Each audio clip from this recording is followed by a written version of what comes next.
Permafrost has everything to do with living, working, building in the subarctic and the Arctic. On the top of the world, below the surface of a giant ice cap, a city is buried. Today on the island of Greenland, as part of man's continuing efforts to master the secrets of survival in the Arctic, the United States Army has established an unprecedented nuclear-powered Arctic Research Center. Camp Century is buried below the surface of this ice cap.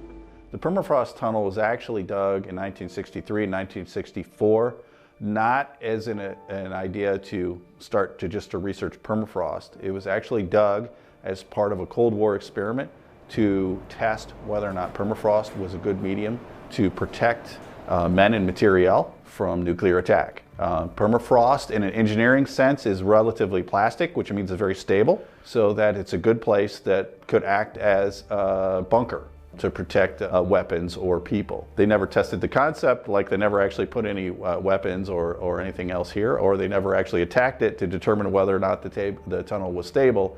However, it certainly was, the concept was very successful in the sense that we've had a number of large earthquakes here since 1964, and the tunnel has made it through them all quite well. They actually did demonstrate the original concept that the permafrost would be a good medium to protect military weapons. In general, there's significant risk to military infrastructure, although it all depends. Permafrost is very variable. In one place it might be thaw stable. On the other hand, then just on the fringes of the cantonment area, where you have a lot of housing developments, there's a lot of really ice-rich permafrost, and those houses have to be built to 2 or 3 times the cost of normal military housing because knowing about the permafrost. In a larger sense around Alaska, especially all the dew line sites, the remote sites that the Air Force has all the way across the state, those are all impacted by permafrost. And so on an annual basis, they have to go in and repair the runways just to be able to get people in and out of there to support the infrastructure there. The main research that occurred here, especially early on, in the early 60s, had to do with permafrost engineering. There were questions that we didn't know. How does permafrost react to building foundations? How does permafrost react to roads? There was a whole lot of warming and freezing experiments that they had done, all trying to get at what are the engineering properties of permafrost. The science either helps you refreeze it or it helps you thaw it.